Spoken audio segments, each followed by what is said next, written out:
Let's start our today's topic, that is myocardial infarction.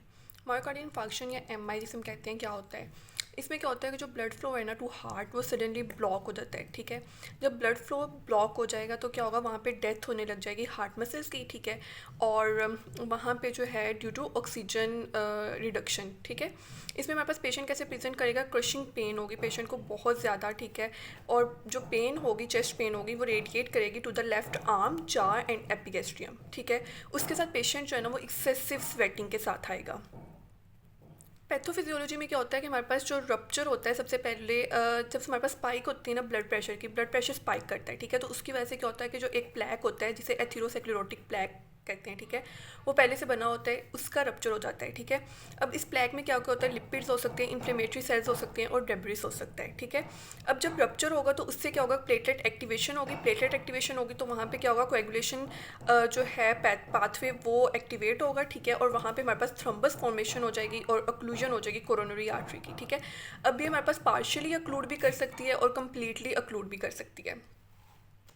अगर हम लोग pathophysiological changes according to time देखें ना, तो सबसे पहले जो हमारे पास होता है 0 to 24 आवर्स में, मतलब फर्स्ट 24 आवर्स में रिस्क ऑफ एरिथमियाज बहुत ज़्यादा होता है। ठीक है, जो like most common cause of death है या अर्ली कॉज ऑफ डेथ है वो वेंट्रिकुलर फिब्रिलेशन होती है, इमीडिएट कॉज ऑफ डेथ हो सकती है। ठीक है, 1 to 3 डेज में क्या होता है, पोस्ट इन्फाक्शन फाइब्रिनस पेरिकार्डाइटिस का रिस्क ज़्यादा होता है। और 3 to 14 डेज में जो है ना वो स्ट्रक्चरल रप्चर हो सकता है, लाइक पेपिलरी मसल रप्चर हो सकता है या इंटरवेंट्रिकुलर सेप्टम जो है वो रप्चर हो सकता है। ठीक है, 2 वीक्स to 2 मंथ्स के दरमियान जो है ना वो हमारे पास एक सिंड्रोम होता है जिसे कहते हैं ड्रेसलर सिंड्रोम, उसके होने का चांस बहुत ज़्यादा होता है। ठीक है, अब ये क्या होता है कि इसमें ऑटो इम्यून मीडिएटेड पेरिकार्डाइटिस ये होता है।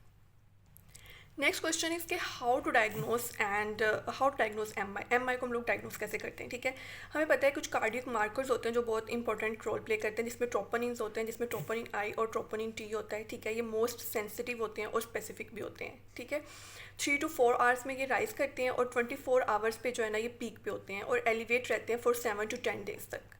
उसके बाद जो CKMB होता है ना हमारे पास, that is marker of re infarction. ठीक है, लाइक अगर ये हमारे पास इनिशियल ड्रॉप के बाद दोबारा से राइज कर जाए ना, तो इसका मतलब होता है कि दोबारा से वहाँ पे क्या हो रहा है, री इन्फाक्शन हो रही है।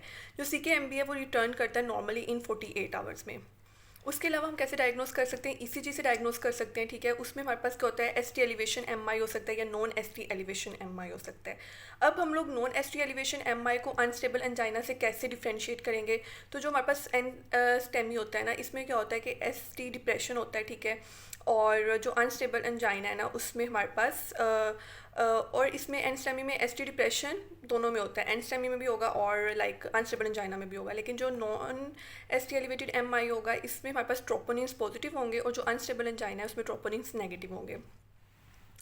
फर्दर मैनेजमेंट की बात करें तो इमीडिएट मैनेजमेंट में मोना होता है। ठीक है, मोना इस निमोनिक मतलब हम लोग यूज़ करते हैं, तो M से जो है वो मॉर्फिन हम यूज़ करते हैं। मॉर्फिन जो है वो पेन के लिए और रिड्यूस एंजाइटी के लिए यूज़ करते हैं। ऑक्सीजन अगर सेचुरेशन लेस देन 94% हो। नाइट्रेट्स क्या होते हैं, नाइट्रेट्स एक्चुअली वीनो डायलेटर्स होते हैं। ठीक है, ये डायलेट करेंगे वेन्स को और प्री लोड को कम करेंगे और हार्ट पे प्रेशर कम आएगा। और हम लोग एस्पिरिन देते हैं, ठीक है, एंटी प्लेटलेट इफेक्ट के लिए। जो हमारे पास गोल्ड स्टैंडर्ड ट्रीटमेंट है विद इन 90 मिनट्स, ठीक है, लाइक विंडो है 90 मिनट्स की, उसमें हमारे पास होता है percutaneous coronary intervention gold standard है। फाइब्रिनोलिटिक्स जो है लाइक जिसमें आल्ट प्लेस वगैरह आते हैं, अगर हमारे पास परक्यूटेनियस कोरोनरी इंटरवेंशन अनअवेलेबल है, ठीक है, और 120 मिनट्स की इसकी विंडो होती है, तो उसमें हम फाइब्रिनोलिटिक्स यूज़ कर सकते हैं। अगर हम लॉन्ग टर्म मैनेजमेंट की बात करें तो उसका निमोनिक होता है बैश। ठीक है, बैश में बीटा ब्लॉकर्स हैं। अब बीटा ब्लॉकर से करते हैं कि ये हार्ट के लोड को कम करते हैं, लाइक हार्ट की ऑक्सीजन डिमांड को भी जो है वो कम करते हैं। ठीक है, एस इनिबिटर्स और आप्स यूज़ करते हैं हम लोग, स्टेटिन्स यूज़ करते हैं और हेपरिन यूज़ करते हैं। Next we will talk about के ECG चेंजेस क्या होती हैं हमारे पास MI में। तो सबसे पहले जो है ना हाइपर एक्यूट टी वेव्स मिलती है हमारे पास विद इन मिनट्स। ठीक है, टॉल पीक टी वेव्स मिलती हैं। ST एलिवेशन अगर हमारे पास transmural like whole cardiac thickness injury है ना, तो उसमें हमारे पास ST एलिवेशन मिलेगी मिनट्स टू आवर्स में। और हमारे पास जो क्यू वेव्स होती हैं ना, that are pathological Q waves, वो हमारे पास 6 to 24 आवर्स में मिलती हैं और वो इंडिकेट करती हैं नेक्रोसिस को। जो टी वेव इन्वर्जन है ना, that is like develop in hours two days, और ये हमारे पास जब ST सेगमेंट रिटर्न कर जाता है बेस लाइन पे, तब हमारे पास अपीयर होती हैं टी वेव इन्वर्जन।